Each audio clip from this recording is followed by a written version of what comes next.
اعوذ باللہ من الشیطان الرجیم بسم اللہ الرحمن الرحیم السلام علیکم ورحمۃ اللہ وبرکاتہ۔ ناظرین کرام، روشنی سب کے لیے کے ساتھ میں آپ کا میزبان شاہد مسرور حاضر خدمت ہوں۔ ہم گفتگو کر رہے ہیں اس پروگرام میں آج آداب گفتگو کیا ہونا چاہیے ہمارا، یعنی آداب گفتگو آج ہمارا موضوع ہے۔ اخلاقی اقدار پر گفتگو کرتے ہوئے کل ہم نے خود پسندی پر بات کی تھی، آج آداب گفتگو پر بات کر رہے ہیں۔ اور یہ جو گفتگو کا انداز ہے، یہ انسان کے اندر کسی کے لیے کتنی محبت ہے، کتنا بغض ہے، کتنی عداوت ہے، کتنا پیار ہے، یہ الفاظ ہیں، انداز ہے جو کہ بتا دیتا ہے۔ صرف الفاظ ہی نہیں بلکہ جو بیان ہے انسان کا، گفتگو کا جو انداز ہے، وہ بھی انسان کی شخصیت کی عکاسی کرتا ہے۔ ہم نے دیکھا ہے کہ بہت سارے لوگ جب گفتگو کرتے ہیں تو اتنی مٹھاس ان کے لہجے میں ہوتی ہے کہ ان کی گفتگو کا، ان کے الفاظ کا اثر سامنے والے کے دل اور دماغ پر بہت ہی مثبت اور مکمل طور پر بھرپور انداز میں ہوتا ہے۔ کسی تک بات پہنچانے کے لیے آپ کوشش یہ کرتے ہیں کہ آپ اس کی توجہ حاصل کریں، توجہ کے ساتھ ساتھ آپ یہ بھی کوشش کرتے ہیں کہ وہ آپ سے متاثر ہو کر، متاثر ہونے سے مراد یہ ہے کہ آپ سے اپنائیت کا اظہار کرتے ہوئے آپ کے الفاظ کو، آپ کی گفتگو کو، آپ کے نظریے کو، آپ کی فکر کو، اور جو بات آپ اس تک پہنچانا چاہتے ہیں اس کو ایکسیپٹ کریں۔ جب تک ہماری گفتگو، ہمارے نظریات، ہماری فکر، ہماری باتیں لوگوں کے درمیان ان کی قبولیت حاصل نہیں کرتی، اس وقت تک ہمارے الفاظ کی تاثیر ہمیں عملی طور پر کہیں نظر نہیں آتی۔ لہذا بڑے بڑے مبلغین نے یہ طریق اپنایا کہ انہوں نے محبت سے، پیار سے لوگوں سے برتاؤ کیا، اور جو بات کی وہ ایسی کی کہ لوگوں کے دلوں میں گھر کر گئی۔ آداب گفتگو کیا ہونا چاہیے؟ آداب گفتگو مراتب کا تعین بھی کرتا ہے کہ ہمیں بچوں سے کیسے بات کرنی ہے، ہم عمر لوگوں سے کیسے بات کرنی ہے، بڑے لوگوں سے کیسے بات کرنی ہے، عمر میں بڑے جو ہیں ان سے کیسے بات کرنی ہے، مرتبے میں جو لوگ بڑے ہیں ان سے کیسے بات کرنی ہے، والدین سے کیسے کرنی ہے، اساتذہ سے کیسے کرنی ہے۔ معاشرے میں رہنا ہے تو اجتماعی طور پر معاشرے کے لوگوں سے ہمارا رویہ، ہمارا گفتگو کا انداز کیا ہونا چاہیے، یہ ساری باتیں ہمیں ہمارے دین نے سکھائی ہیں۔ نبی مکرم صلی اللہ علیہ وسلم کی شخصیت ہمارے لیے ایک بہترین عمل کا نمونہ ہے کہ جس میں گفتگو کا انداز ہی نہیں، لوگوں سے پیار اور محبت کا برتاؤ بھی شامل ہے۔ تو آج ہم اخلاقی اقدار میں گفتگو کریں گے آداب گفتگو پر، اور ہمارے ساتھ آج جو جید علماء کرام تشریف فرما ہیں جنہوں نے ہمیں آپ کو بہت کچھ سکھایا ہمیشہ، اور یہ وہ پلیٹ فارم ہے کہ جس پر آپ جتنی دیر تک آپ ARYQ سے جڑے رہتے ہیں اتنی دیر تک آپ کچھ نہ کچھ اچھا سیکھتے رہتے ہیں۔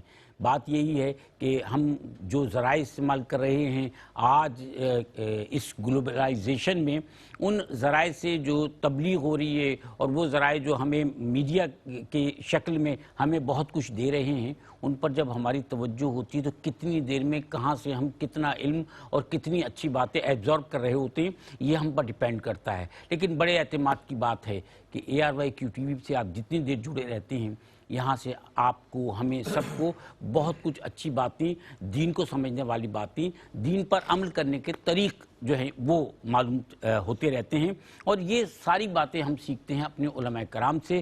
یہ وہ شخصیات ہیں کہ جو تعلیمی اداروں میں، مذہبی اداروں میں رہ کر طالب علموں کی، نوجوانوں کی جہاں ایک طرح سے تربیت فرما رہے ہیں، وہیں اپنے قلم سے، اپنی زبان سے بھی تبلیغ کا فریضہ، دین کی اشاعت کا فریضہ انجام دے رہے ہیں۔ ہمارے ساتھ پہلی شخصیت تشریف فرمائے مفتی خرم اقبال رحمانی صاحب، السلام علیکم سر۔ وعلیکم السلام ورحمۃ اللہ۔ ماشاءاللہ۔ اور دوسری شخصیت اسی تناظر میں جو تعارف میں پیش کر رہا تھا، ہمارے ساتھ مفتی احمد سعید نورانی صاحب تشریف فرمائیں۔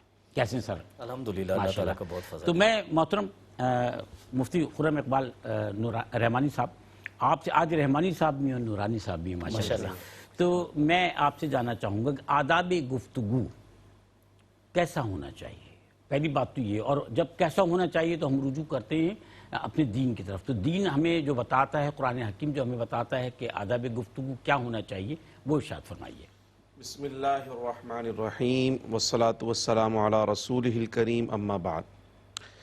شاہد بھائی، اللہ سبحانہ و تعالیٰ نے انسان کو جو خاص اوصاف عطا فرمائے اس میں ایک وصف نطق بولنے کا جی ہاں ماشاء اللہ جو اسے دیگر مخلوقات سے ممتاز کرتا ہے، بلا شکر اور پھر بولنا بھی ایسا کہ اللہ سبحانہ و تعالیٰ کی بارگاہ میں اس کے بولنے کی قبولیت بھی ہے۔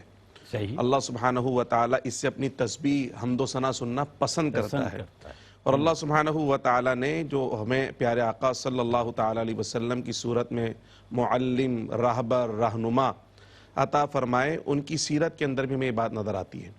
تو جو قرآن مجید فرقان حمید ہے اس میں اللہ تعالیٰ نے ہماری تربیت فرمائی کہ جو زبان دی ہے، جو بولنے کی صلاحیت دی، وہ شتر بے مہار نہیں ہے کہ جو دل چاہے، جب دل چاہے، جیسے دل چاہے بولتے چلے جاؤ۔ فرمایا نہیں، اس پہ بھی اکاؤنٹیبلٹی ہے، ٹھیک ہے، اس کے پہ بھی پکڑ ہے۔ جی ہاں اگر یہ اچھی رہی تو کامیابی کی طرف لے جائے گی، اور اگر یہ بری رہی تو تمہیں ناکامی اور خسران کی طرف لے جائے گی۔ یہی وجہ ہے کہ قرآن مجید فرقان حمید میں جہاں ہماری دیگر اوصاف کے اندر تربیت کی گئی تو گفتگو کے حوالے سے بھی تربیت کی گئی، اور قرآن مجید میں جو کلمہ اس کے لیے بار بار آیا وہ ہے قول۔ ٹھیک، قول کا معنی ہی گفتگو کرنا ہوتا ہے، بولنا ہوتا ہے، تو اللہ سبحانہ و تعالیٰ نے اس قول کی مختلف کیفیات قرآن مجید کے اندر بیان فرمائی۔ صحیح، جیسے ابھی بات آ رہی تھی مراتب کے حوالے سے، تو اللہ سبحانہ و تعالیٰ نے سب سے پہلے اپنے نبی محتشم حضرت محمد مصطفیٰ صلی اللہ تعالیٰ علیہ وسلم کی بارگاہ کا ادب سکھایا کہ وہاں گفتگو کرنی ہو تو فرمایا لا ترفعوا اصواتکم فوق صوت النبی، کہ اپنی آوازیں نبی کی آواز سے بلند نہیں کرنی۔ پھر ایک جگہ فرمایا لا تجہروا لہ بالقول کجہر بعضکم لبعض ان تحبط اعمالکم وانتم لا تشعرون۔ یہ معظم دینی کی بارگاہ کا ادب سکھایا جا رہا ہے کہ اگر وہاں جیسے آپس میں ایک دوسرے گفتگو کرتے ہو چیخ چیخ کر بلند آواز سے، ایسے گفتگو کرو گے تو تمہارے اعمال اکارت ہو سکتے ہیں۔ پھر جب بات آئی والدین سے گفتگو کرنے کی تو فرمایا وَقُلْ لَهُمْ قَوْلًا كَرِيمًا، جب والدین سے گفتگو کرو تو انتہائی کریمانہ انداز میں ان کے منصب، ان کی کیپیسٹی کا خیال کرتے ہوئے کہ وہ تمہارے والدین ہیں، تو جو بھی گفتگو ہونی چاہیے فرما وہ کریم انداز میں ہونی چاہیے، بہت ہی خوبصورت کلمات اس کے لیے اختیار کرنے چاہیے۔ فرما ان کے سامنے اف بھی نہیں کہنا، وَلَا تَقُلْ لَهُمَا اف۔ پھر اسی طریقے سے اللہ سبحانہ و تعالیٰ نے جب عمومی کیفیت بیان فرمائی کہ لوگوں سے جب بات کرنی ہے تو اس میں کیا رویہ ہونا چاہیے، فرما وَقُولُوا لِلنَّاسِ حُسْنًا، لوگوں کے ساتھ ہمیشہ احسن انداز میں، اچھے انداز میں گفتگو کرنی چاہیے۔ یعنی ایک تو آپ کا طریقہ بھی اچھا ہونا چاہیے، دوسرا گفتگو بھی اچھی ہونی چاہیے، کانٹینٹ بھی آپ کا اچھا ہونا چاہیے۔ یہ نہ ہو کہ انداز تو اچھا ہے مگر جو گفتگو کر رہے ہیں وہ بیہودہ کر رہے ہیں، الفاظ اچھے نہیں ہیں۔ تو فرمایا گفتگو کا انداز بھی اچھا ہونا چاہیے، گفتگو کے الفاظ بھی اچھے ہونے چاہیے۔ پھر فرمایا یا ایھا الذین آمنوا اتقوا اللہ وقولوا قولا سدیدا، بات اچھی کرو تو سیدھے انداز میں کر دو، قولا سدیدا، گما پھرا کے بات نہیں کرنی چاہیے، جو بات ہے وہ دو ٹوک انداز میں، واضح انداز میں بیان کر دینی چاہیے۔ اسی طریقے سے فرمایا کہ جب ایسے لوگوں کے درمیان گفتگو جہاں چرب زبانی بہت زیادہ ہو، فرمایا قولا بلیغا، ان کے سامنے ایسی گفتگو کرو کہ اس کے اندر مختلف معانی نہ نکلتے ہوں، بالکل واضح کر کے ان کے سامنے گفتگو کا طریقہ رکھ دیا گیا۔ تو یہ اللہ سبحانہ و تعالیٰ نے قرآن مجید فرقان حمید میں یہ مختلف انداز بیان فرمائے کہ جب گفتگو کی جائے تو یہ آداب گفتگو ہونے چاہیے۔ محترم مفتی احمد سعید نورانی صاحب، ہمارے سامنے لقد کان لکم فی رسول اللہ اسوۃ حسنہ، یہ ایک بہترین اللہ تعالیٰ نے مثال رکھ دی آپ صلی اللہ علیہ وسلم کی ذات مبارکہ کے حوالے سے۔ تو آپ صلی اللہ علیہ وسلم کی ذات ہمارے لیے عمل کا بہترین نمونہ ہے، تو ہم آپ صلی اللہ علیہ وسلم کا جو انداز گفتگو ہے اس کو بھی سامنے رکھیں تو فرمائیے وہ کیسا خوبصورت انداز تھا۔ بسم اللہ الرحمن الرحیم، الحمدللہ رب العالمین والصلاة والسلام علی سید الانبیاء والمرسلین، اما بعد۔ بہت مشکور ہوں میں آپ کا محترم جناب شاہد بھائی۔ نبی پاک صلی اللہ علیہ وسلم کے انداز گفتگو کے حوالے سے بات ہوئی تو میں عرض کروں کہ گفتگو انسان کی شخصیت کا آئینہ ہوتی ہے۔ بلا شبہ، جی ہاں، انسان کے اندر کی جو تہیں ہوتی ہیں، جو پرتیں ہوتی ہیں، وہ اس کی گفتگو سے کھلتی ہیں۔ صحیح، اگر انسان بولتا ہے تو سمجھ میں آتا ہے کہ اس کے اندر کی شخصیت کیسی ہے۔ صحیح، اس لیے اسلام کے اندر بالخصوص گفتگو کے آداب کا خیال رکھا گیا، اور نبی پاک صلی اللہ علیہ وسلم نے جہاں بے شمار تعلیمات عطا فرمائیں اس کے اندر بالخصوص آقا علیہ الصلوۃ والسلام نے گفتگو کے آداب کا خیال رکھا، اور آقا علیہ الصلوۃ والسلام نے اپنے صحابہ کرام کے ذریعے اور اپنے سے متعلق وابستہ افراد کے ذریعے ہمیں سکھایا کہ گفتگو کیسی ہوتی ہے۔ صحیح، سب سے پہلے تو جیسا کہ معروف ہے کہ جو اچھا سامع نہیں ہے وہ اچھا مقرر نہیں ہو سکتا، تو یہ نبی پاک صلی اللہ علیہ وسلم کی شخصیت سے اخذ کیا گیا۔ سرکار اقدس صلی اللہ علیہ وسلم کی عادت مبارکہ یہ تھی کہ وہ سامنے بات کرنے والے کی گفتگو کو بڑی توجہ سے سماعت فرماتے. سلامات، کیا بات ہے. اور پھر آقا صلی اللہ علیہ وسلم کا تو ہر انداز ہی ماشاءاللہ خوبصورت. میں آپ کی اجازت سے ایک وقت پہ جانا چاہتا ہوں. انشاءاللہ حاضر ہوتے ہیں اور گفتگو کرتے ہیں آداب گفتگو پر. ہمارے ساتھ رہیے گا. ناظرین کرام، آج آداب گفتگو ہم ڈسکس کر رہے ہیں. ہمارا موضوع ہے اور پروگرام ہے روشنی سب کے لیے. ہمارے ساتھ محترم احمد سعید نورانی صاحب مفتی صاحب تشریف فرما ہیں اور خرم اقبال رحمانی صاحب مفتی صاحب بھی تشریف فرما ہیں. ہم نے جاننا یہ چاہا کہ آپ صلی اللہ علیہ وسلم کی ذات جو ہمارے لیے عمل کا بہترین نمونہ ہے، تو آپ صلی اللہ علیہ وسلم کا جو انداز گفتگو تھا وہ کیا تھا؟ تو مفتی صاحب ہم بتا رہے تھے، رحمانی صاحب، نورانی صاحب، کہ آپ صلی اللہ علیہ وسلم پہلے جو بھی سامنے آیا کرتے تھے صحابہ کرام، ان کی گفتگو کو بہت غور سے سنا کرتے تھے. جی، نبی پاک صلی اللہ علیہ وسلم کی عادت مبارکہ تھی کہ سائل کی بات کو توجہ سے سماعت فرماتے اور دوران گفتگو آپ دوسرے اشیاء کی طرف یا دوسرے لوگوں کی طرف متوجہ نہیں ہوتے تھے. اس کی گفتگو سننے کے بعد پھر کریم آقا صلی اللہ علیہ وسلم کا انداز تھا کہ انتہائی مہذب اور بہترین الفاظ میں اس کا جواب عطا فرماتے. کیا بات. اور آقا علیہ الصلوۃ والسلام، حضرت ام المؤمنین عائشہ الصدیقہ رضی اللہ تعالیٰ عنہ آقا علیہ الصلوۃ والسلام کے اس انداز گفتگو کے حوالے سے فرماتی ہیں. آپ فرماتی ہیں کہ آقا علیہ الصلوۃ والسلام اتنا ٹھہر ٹھہر کر گفتگو کرتے تھے اور الفاظ کو کاٹتے نہیں تھے، الفاظ کو مکس نہیں کرتے تھے، حتیٰ کہ اگر کوئی شخص چاہتا تو آپ کی گفتگو کے الفاظ کو گن سکتا تھا. یہ انداز تھا آقا علیہ الصلوۃ والسلام کا.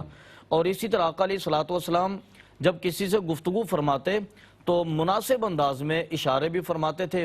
اور آقا علیہ السلام کا بالخصوص ایک انداز تھا کہ آپ اپنے دائیں ہاتھ کی ہتھیلی کو بائیں ہاتھ کے انگوٹھے کے ساتھ بار بار ٹچ فرماتے اور اس سے گفتگو کرتے. اور آپ کی باڈی لینگویج ہوتی ہے وہ سامع کی گفتگو کے مطابق یا جو ٹاپک ہوتا تھا اس کے مطابق ہوتی تھی. اچھا. اور نبی پاک صلی اللہ علیہ وسلم گفتگو میں کسی کی دل آزاری نہیں فرماتے تھے. آقا علیہ الصلوۃ والسلام گفتگو میں کسی کے ساتھ ایسا رویہ اختیار نہیں کرتے تھے کہ جو اس کے لیے باعث شرمندگی ہو. آپ ہمیشہ انتہائی مناسب الفاظ کے ساتھ جامع اور معنی کلام کرتے تھے. الفاظ زیادہ بھی نہیں ہوتے تھے، طویل گفتگو کرنا ایسا بھی نہیں ہوتا تھا، اور انتہائی مختصر الفاظ کے سامع کو سمجھ ہی نہ آئے ایسا بھی آقا علیہ الصلوۃ والسلام کا انداز نہیں تھا. ماشاءاللہ ماشاءاللہ. سر رحمانی صاحب، ہم عام طور پہ جب گفتگو کر رہے ہوتے ہیں تو کچھ ایسے امور ہیں جن کا ہم لحاظ اور خیال نہیں کرتے. وہ الفاظ استعمال کرتے ہیں، اس انداز میں ہم گفتگو کر رہے ہوتے ہیں کہ جس کی وجہ سے ہم یا تو تہذیب کے دائرے سے نکل جاتے ہیں یا پھر جو دینی انداز ہے ہمارا ہم اس کے دائرے سے نکل جاتے ہیں. تو وہ کون سے امور ہیں، وہ کون سے الفاظ ہیں، وہ کون سا طریق ہے، یہ ارشاد فرمائیے. بلا شبہ یہ بہت اہم سوال ہے، کیونکہ جب گفتگو ہوتی ہے تو جیسے میں نے کہا کہ ہمارے پاس جو ہے اللہ سبحانہ وتعالی نے قرآن مجید میں ارشاد فرمایا ما یلفظ من قول الا لدیہ رقیب عتید، کہ جو کچھ ہم کہہ رہے ہیں وہ لکھا جا رہا ہے، اس کا حساب کتاب ہونا ہے. اور ایک حدیث مبارکہ میں پیارے آقا صلی اللہ علیہ وسلم سے پوچھا گیا حضور جنت میں سب سے زیادہ لوگ جو جائیں گے کس وجہ سے جائیں گے؟ آپ نے فرمایا تقوی کی وجہ سے جائیں گے، پرہیزگاری کی وجہ سے جائیں گے. اور جہنم میں سب سے زیادہ کس کی وجہ سے جائیں گے؟ فرمایا زبان کی وجہ سے اور شرمگاہ کی وجہ سے جہنم کے اندر جائیں گے سب سے زیادہ لوگ. پھر حضور نے فرمایا کہ تم مجھے دو چیزوں کی ضمانت دو، میں تمہیں جنت کی ضمانت دیتا ہوں. ایک وہ ہے جو دو جبڑوں کے درمیان یعنی زبان، اور ایک وہ جو دونوں رانوں کے درمیانی شرمگاہ، کہ انہیں کبھی اللہ کے حکم کے خلاف استعمال نہیں کریں گے. تو یہ ایک مطلب تنبیہ اتنی سخت ہے کہ ہمیں جب زبان استعمال کرنی ہے تو بہت احتیاط کے ساتھ استعمال کرنی ہے. تو گفتگو ایسے کرنی ہے جو تہذیب کے خلاف بھی نہ ہو اور شرعی دائروں کے خلاف بھی نہ ہو، ہماری اس میں پکڑ نہ ہونی چاہیے. جہاں تک تہذیب کی بات آتی ہے تو ظاہر سی بات ہے ہمارے عموم کے اندر جب ہم جیسے اردو بولنے والے ہیں کہ کوئی بھی زبان بولنے والے ہیں تو اس میں کچھ آداب ہوتے ہیں گفتگو کرنے کے. اس میں کچھ ضمائر ہوتی ہیں کہ آپ جناب سے بات کرنی ہے یا تو تڑاک سے بات کرنی ہے. اسی طریقے سے جب بات کرتے ہیں تو منصب کا بھی خیال رکھا جاتا ہے. بزرگ سے بات کر رہے ہیں تو آپ جناب سے بات کرنی ہے، چھوٹے سے بات کر رہے ہیں تو شفقت اور پیار سے بات کرنی ہے. اسی طرح بولنے کا جو انداز ہے وہ چیخ کر بولنا یہ تہذیب کے خلاف ہے، جلدی جلدی بول جانا یہ بھی تہذیب کے خلاف ہے. اجڑے ہوئے کلمات استعمال کرنا یہ بھی تہذیب کے خلاف ہے. اور جو شرعی دائرے کی بات ہے تو دیکھیں گفتگو کرتے ہوئے جھوٹ بول دیا, جھوٹ بھی گفتگو میں شامل ہوا نا, شرعی گرفت ہے. اسی طرح غیبت, گفتگو کرنے اور آپس میں گفتگو کرتے ہوئے کسی کی غیبت کر دی, کسی کی برائی کر دی, یہ بھی شرعی دائرے میں آ گئی. چغلی کر دی, یہ بھی شرعی دائرے میں آ گئی. اسی طریقے سے مفتی صاحب نے ایک توجہ دلائی پروگرام سے پہلے کہ مال بیچ رہے ہیں, مال بیچنے کے لیے جھوٹی قسم کھا لی, صحیح, یہ بھی شرعی گرفت کے اندر آ گئی. تو یہ وہ ساری خرابیاں ہیں کہ اگر ہم اپنی گفتگو کے اندر اس کا خیال نہیں کریں گے تو ہماری گرفت ہو جائے گی اللہ کی بارگاہ میں بھی, اور لوگوں کے درمیان بھی یہ بات معروف ہو جائے گی کہ اچھی گفتگو کرنے والے نہیں ہیں. پھر ایک اور برائی جو ہمارے لوگوں کے درمیان ہے کہ یار محفل چاہے دوستوں کی محفل لگی تو کچھ مذاق ہونا چاہیے, لیکن اس مذاق کے اندر تمسخر اڑانا, کسی کا تمسخر اڑانا, کسی کا مذاق اڑانا, کسی کی چڑ نکالنا, برے القابات سے پکارنا, اللہ سبحانہ وتعالی نے قرآن مجید میں سختی سے اس کو منع فرمایا. کہا یہ تہذیب کے بھی خلاف ہے اور شرعی دائروں کے بھی خلاف ہے. تو ان چیزوں کا اجتناب ایسا نام رکھ دینا جس میں اس کا تمسخر بھی اڑایا جا رہا ہو اور کچھ غلط ہو, کسی کی معذوری کو اس کا نام بنا دینا, اس کا لقب بنا دینا. قرآن مجید میں باقاعدہ سورہ حجرات میں اللہ سبحانہ وتعالی نے اس سے منع فرمایا کہ لا يسخر قوم من قوم عسى ان يكونوا خيرا منهم, کہ کوئی قوم کسی دوسری قوم کا مذاق نہ اڑا, ہو سکتا ہے اللہ کی بارگاہ میں وہ ان سے زیادہ بہتر ہوں جو مذاق اڑا رہے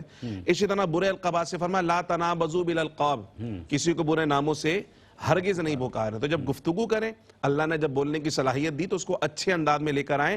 حضور نے فرمایا من صامت نجا, فرمایا جس نے خاموشی اختیار کی وہ نجات پائے گا. تو جتنا کم بولیں گے اتنا کم حساب ہوگا. تو حضور کی حدیث مبارکہ ہے کہ خاموش رہنے سے اچھی گفتگو کرنا بہتر ہے, اور بری بات کرنے سے بہتر ہے کہ بندہ خاموشی اختیار کرے. صحیح. سر میں آپ سے ایک سوال پوچھنا چاہ رہا تھا کہ اگر گفتگو میں احتیاط نہ کی جائے, جیسے کہ ابھی ہم نے بات کی کہ کیا احتیاط نہیں کرتے, تو دنیاوی اور اخروی نقصانات اس کے کیا ہیں؟ گفتگو کے اندر اگر ہم احتیاط نہیں برتیں گے تو دنیاوی طور پر تو یہ نقصان ہے کہ ہمارے آپس کی قلبی محبت کا جو رشتہ ہے وہ متفرق ہو جائے گا, ہماری آپس کی محبت ختم ہو جائے گی. اچھا, جیسا کہ روایت کے اندر بھی آتا نا, عربی کا بڑا مشہور شعر ہے, جراحت السنان الی التیام ولا یلتام ما جرح اللسان. فرمایا کہ تلوار کے, تیر کے, نیزے کے زخم تو ختم ہو جاتے ہیں لیکن زبان کا زخم ختم نہیں ہوتا. تو ہماری شخصیات کے درمیان میں اتنا تفاوت پیدا ہو جائے گا, اتنی دوری آ جائے گی کہ وہ بھرنے میں نہیں آئے گی. ام المؤمنین حضرت عائشہ تو صدیقہ رضی اللہ تعالیٰ عنہ اور ام المؤمنین حضرت صفیہ رضی اللہ تعالیٰ عنہ کا ایک واقعہ ہے کہ نبی پاک صلی اللہ علیہ وسلم کی بارگاہ میں ام المؤمنین حضرت عائشہ نے کوئی گفتگو کی حضرت بی بی صفیہ کے بارے میں, تو آقا علیہ الصلوۃ والسلام کے چہرے کا رنگ متغیر ہوا. اور سرکار اقدس صلی اللہ علیہ وسلم نے فرمایا کہ عائشہ تم نے اتنی سخت بات کہی ہے کہ اگر اس کی سختی کو سمندر کے برابر پانی میں ملا دیا جائے تو اس کی سختی اس پانی کو بھی کڑوا کر دے. اچھا, تو دنیاوی طور پر یہ نقصانات ہیں, اور اخروی طور پر یہ نقصان ہے کہ ہم اللہ رب العالمین کی بارگاہ میں اس کی رحمت سے دور ہو جائیں گے. آقا علیہ الصلوۃ والسلام نے ایک مقام پر ارشاد فرمایا کہ انا ابغاضکم الی وابعدکم منی یوم القیامت الثرثارون والمتشدقون والمتفیہقون. آقا علیہ السلام نے فرمایا کہ کل بروز قیامت وہ شخص میرے سے بہت دور ہوگا اور میرے لیے قابل نفرت ہوگا جو اپنی گفتگو میں احتیاط نہیں کرتا ہوگا, تکبر کے ساتھ بولتا ہوگا اور الفاظ کو گھما پھرا کر اپنی بڑائی کو بیان کرنے کے لیے استعمال کرتا ہوگا. ہم نے خود پسندی پہ پروگرام کیا ہے. جی, تو آقا علیہ السلام نے فرمایا کہ وہ شخص میری بارگاہ میں مقبول نہیں ہوگا, اور فرمایا کہ جنت میں مجھ سے بڑا بعید ہوگا, جنت میں مجھ سے بہت دور ہوگا. تو دنیاوی طور پر نقصانات ہیں کہ ہماری آپس کی محبت اور قلبی لگاؤ ختم ہو جائے گا, اور اخروی نقصان ہے کہ ہم آقا علیہ الصلوۃ والسلام کی وہ جنت کی محفل, سرکار کی جنت کی مجلس کہ جس میں داخل ہونا یہ بڑے شرف کی بات ہے, ہم اسے دور ہو جائیں گے. اچھا سر, ایک اور ہم نے دیکھا رویوں کی بات اگر کریں, یہ جو آداب گفتگو ہے اس میں بعض اوقات لوگوں کے رویے بھی بہت کاؤنٹیبل ہوتے ہیں. اگر کسی شخص سے کسی کا کوئی مفاد وابستہ ہے یا کسی کی حیثیت جو ہے, منصبی حیثیت جو ہے وہ بہت بلند ہے, تو اس سے جب گفتگو کریں گے تو وہ انداز بڑا اچھا ہوگا, الفاظ بڑے اچھے ہوں گے اور بڑی تعظیم ہوگی. لیکن جس سے مفاد وابستہ نہیں ہے, جس کی حیثیت اور جس کا منصب بہت بڑا نہیں ہے, اس کے ساتھ ہمارا رویہ, ہمارے الفاظ, ہمارے گفتگو کچھ اور ہو جاتی ہے. یہ کیا ہے سر؟ ہاں، اس میں اصل میں بنیادی بات یہ ہے کہ ہم اسلام کے فلسفہ اخلاق کو سمجھ نہیں سکے شاید. اچھا. چونکہ اسلام کا جو فلسفہ اخلاق ہے نا وہ تکلف پر مبنی نہیں ہے کہ میں تکلفاً اچھی بات کروں، میں تکلفاً مسکراؤں، تکلفاً ادب آداب نہیں، بلکہ وہ چاہتا ہے کہ انسان کی شخصیت کے اندر یہ صلاحیت کر جائیں، ایسے اس کی رگوں کے اندر یہ آداب شامل ہو جائیں کہ جب کبھی بھی کوئی معاملہ ہو تو وہ ان آداب کے ساتھ اس کا نمونہ بن کر ظاہر ہو. یہ بالکل ایسی کیفیت ہے جیسے ایک گلاس ہے یا ایک جگ ہے، اس میں جو کچھ اندر ہوگا نا وہی باہر نکلے گا.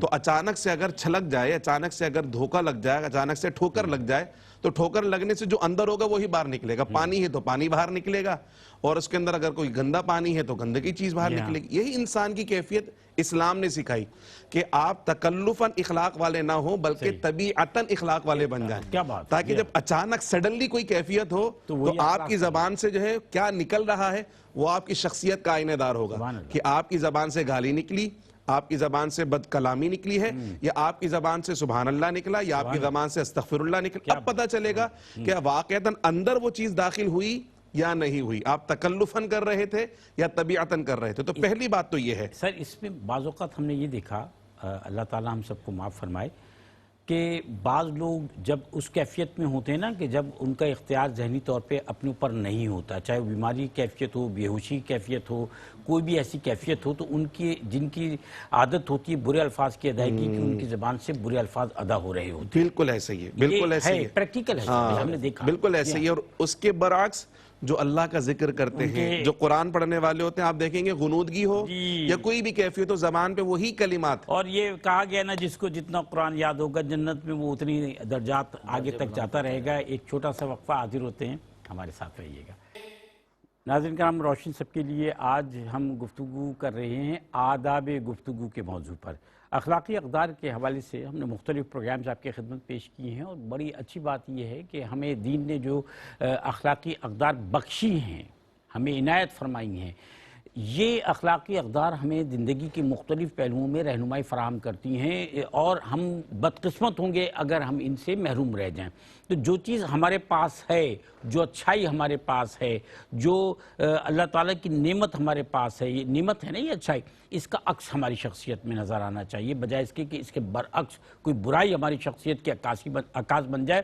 آج محترم دو مفتیان کرام ہمارے ساتھ تشریف فرما ہیں، اور ہم جب وقفے پہ گئے ہیں تو ہم محترم مفتی صاحب رحمانی صاحب سے یہ جاننے کی صحیح کر رہے تھے کہ انسان جو ہے وہ جب معاشرے میں کوئی شخص اعلیٰ منصب پر ہو تو جب اس سے گفتگو کرتا ہے تو کچھ اور انداز ہوتا ہے، لیکن جن لوگوں کا منصب اور حیثیت بلند نہ ہو، جن سے مفاد وابستہ نہ ہو، ان سے گفتگو کا انداز اتنا اچھا نہیں ہوتا. بعض تو رویے، عمومی رویے یہ بھی ہیں. ارشاد فرمائیے سر.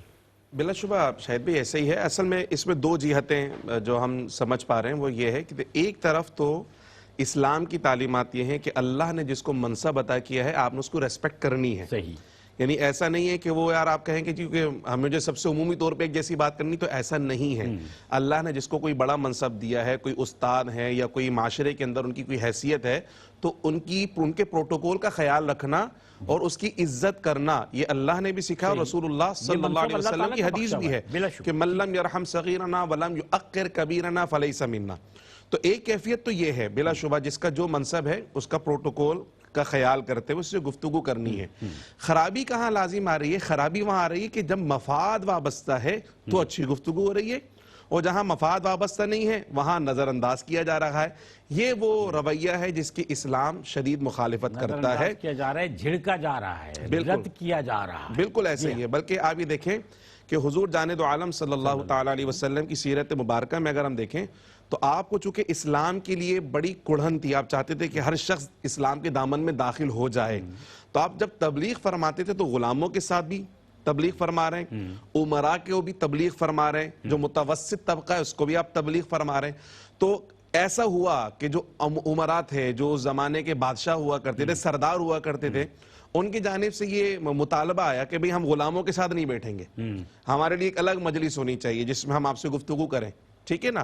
اور ایسی کیفیت میں جو ایک صحابی رسول تشریف لے کر آتے ہیں اور وہ بار بار چونکہ وہ نابینا ہوتے اور حضور کو پکار رہے ہوتے تو حضور علیہ السلام نے اس وقت جو کیفیات تھیں اللہ سبحانہ وتعالی نے قرآن کے اندر اس کو بیان فرمایا صحیح. اور فرمایا کہ نہیں دیکھیں آپ کو جو گفتگو کا انداز ہے جو توجہ کا انداز ہے وہ یکساں سب کے لیے برابر رکھنا چاہیے. تو کیا ہوگا کہ جب منصب اس کا خیال رکھنا ضروری ہے لیکن عمومی طور پہ جو قرآن کا حکم ہے وَقُولُوا لِلنَّاسِ حُسْنًا، کوئی نچلے درجے کا ملازم بھی اگر ہے تو اس کی بے عزتی کرنا، اس کی توہین کرنے کی ہرگز آپ کو اجازت ہرگز نہیں ہے. جی ہر ایک کی دلجوئی کرنا ہے، محبت کے الفاظ ادا کرنا ہے. بالکل. بلکہ آپ یہ دیکھیں نا کہ حضور کا فرمان فرمایا کہ مومن تو وہی ہے جس کے ہاتھ اور زبان سے دوسرے مسلمان محفوظ رہیں. المسلم من سلم المسلمون من لسانہ ویدہ. تو یہ زبان کا جو استعمال ہے وہ ان رویوں کی شدید مطلب ہمیں ایک طرف حفاظت سکھائی گئی ہے اور دوسری طرف اس کے بارے میں سختی کے ساتھ ہمیں تنبیہ کی گئی کہ اس پہ پکڑ ہو سکتی ہے، اس کا بہت زیادہ خیال رکھنا ہے.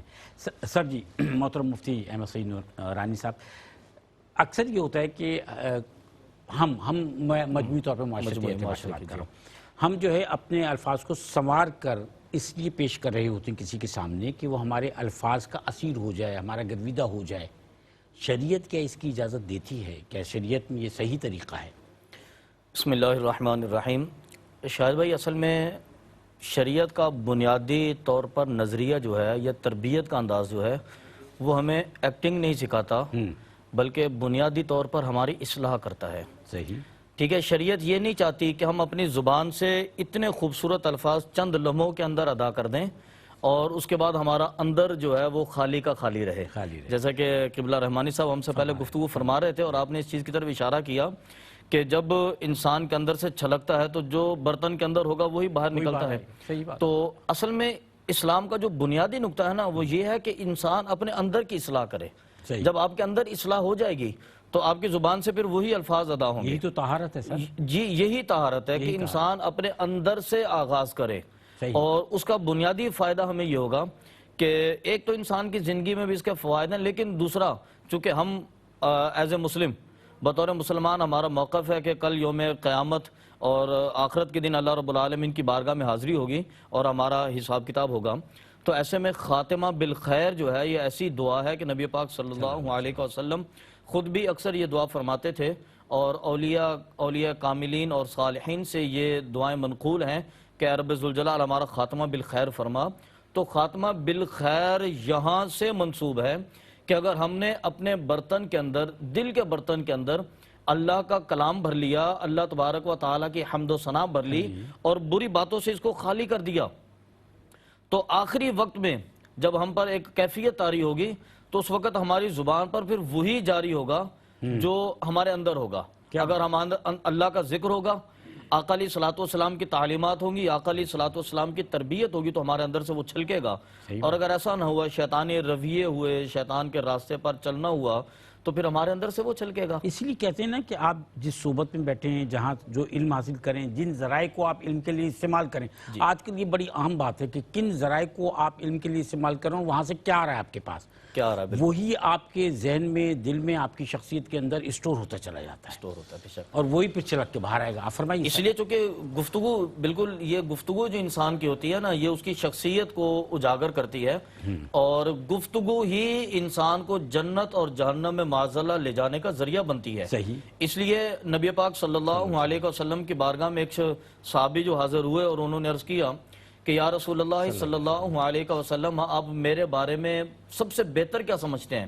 تو نبی پاک صلی اللہ علیہ وسلم نے اپنی زبان کی حفاظت کے متعلق ارشاد فرمایا اور اسی طرح نبی پاک صلی اللہ علیہ وسلم نے فرمایا کہ ہر روز جب صبح ہوتی ہے تو انسان کے جسم کے تمام اعضاء اس کی زبان سے ریکویسٹ کرتے ہیں، اس کی زبان سے درخواست کرتے ہیں کہ ہماری عزت اور ہماری ذلت یہ تمہارے اختیار میں ہے. تو جس طرح استعمال ہوگی، اگر تیرے اچھے الفاظ ہوں گے ہمیں عزت نصیب ہوگی، اگر تیرے برے الفاظ ہوں گے تو ہمیں ذلت نصیب ہوگی. اور آخرت میں پھر اس زبان کے الفاظ کا نتیجہ یہ برآمد ہوتا ہے کہ اگر الحمدللہ اچھے الفاظ استعمال ہوں گے تو اس زبان کے سبب ہمارا بدن جو ہے وہ جنت میں راحت محسوس کرے گا. اور اگر معاذ اللہ برے الفاظ ہوں گے تو اس زبان کے الفاظ کی برائی کے سبب ہمارا بدن جہنم کی سزاؤں میں ہوگا، جہنم کے عذاب میں ہوگا، جہنم کی گرفت میں ہوگا۔ اس لیے فرمایا کہ سارے بدن کے اعضاء جمع ہو کر زبان کی بارگاہ میں ریکویسٹ کرتے ہیں کہ ہماری عزت بھی تمہارے ہاتھ میں ہے اور ہماری ذلت بھی تمہارے پاس ہے۔ سر میں چاہ رہا ہوں کہ آپ کا پیغام اس نسبت سے کہ ہمارا جو معاشرہ ہے آج، اس معاشرے میں گفتگو کے آداب کی جو ضرورت ہے، جو اہمیت ہے، وہ کیا ہے، یہ میسیج دیجیے سر۔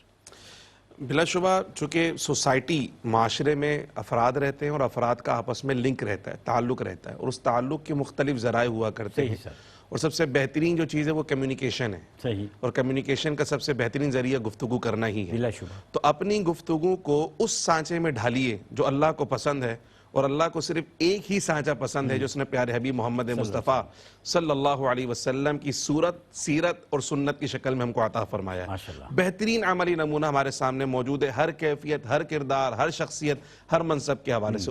اس کو پڑھیے، مطالعہ کیجیے اور اپنے اوپر طاری کرنے کی کوشش کیجیے۔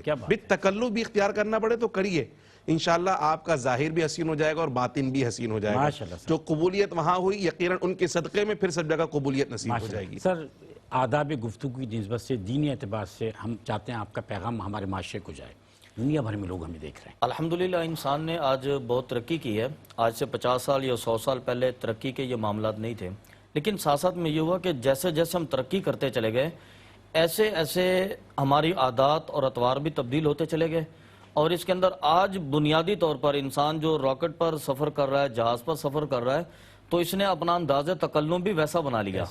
تو اس کا بہترین طریقہ یہ ہے کہ آپ اپنا انداز تکلم آقا علیہ الصلوۃ والسلام کے انداز جیسا لے کر آئیے۔ اب آپ گفتگو کرتے ہوئے اپنے آپ کو شریعت کے مزاج پر رکھیں۔ بنی اسرائیل کی ہلاکت کی سب سے بڑی وجہ یہی بیان کی گئی کہ وہ شریعت کو اپنے مزاج پر لاتے تھے، اور ہماری کامیابی کا اپنا مزاج شریعت پر لے کر آئیں، ہم انشاءاللہ کامیاب ہو جائیں گے۔ ماشاءاللہ ماشاءاللہ، بہت شکریہ محترم مفتی احمد سعید نورانی صاحب آپ کا، اور بہت شکریہ محترم رحمانی صاحب آپ کا بھی۔ آج ہم نے خرم اقبال رحمانی صاحب، مفتی صاحب، آج ہم نے گفتگو کی، یقین کیجئے کہ آپ لوگوں کی گفتگو سے میں بھی سیکھتا ہوں، اور کیونکہ دین کو سمجھنے کے لیے علماء کرام کے ساتھ آپ جتنا وقت گزاریں اتنی زیادہ آپ کی اپنی تطہیر بھی ہوتی ہے اور آپ کی تعلیم بھی ہوتی ہے۔ ناظرین کرام، آج ہم نے آداب گفتگو پر بات کی ہے، گفتگو کی ہے، اور یہ جو فطرت کے رنگ ہیں، اس میں جب خوبصورت طہور، خوبصورت پرندے اپنی آوازیں شامل کرتے ہیں تو یہ حسن دوبالا ہوتا ہے۔ پھر انہی آوازوں میں اللہ تعالیٰ نے انسان کو گفتگو کے سلیقے کے ساتھ پیدا فرمایا ہے کہ یہ اپنی آواز کو الفاظ کا جامہ پہنا دیتا ہے۔ یاد رکھیے کہ یہ الفاظ ہیں جو انسان کی شخصیت کے آئینہ دار نہیں ہوتے صرف، بلکہ یہ الفاظ ہیں جو انسان کے اپنے مرتبے، اپنی حیثیت کا تعین بھی کرتے ہیں کہ جس معاشرے میں، جس مقام پر آپ موجود ہوتے ہیں، آپ کے ارد گرد کے لوگوں کے مرتبوں کا اور ان کی حیثیتوں کا جب تعین ہوگا تو وہاں بیچ میں آپ کا تعین ہوتا ہے۔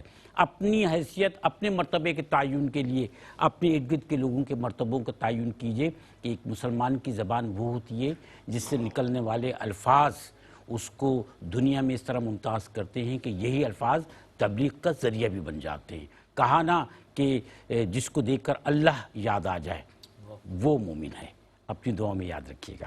اللہ حافظ۔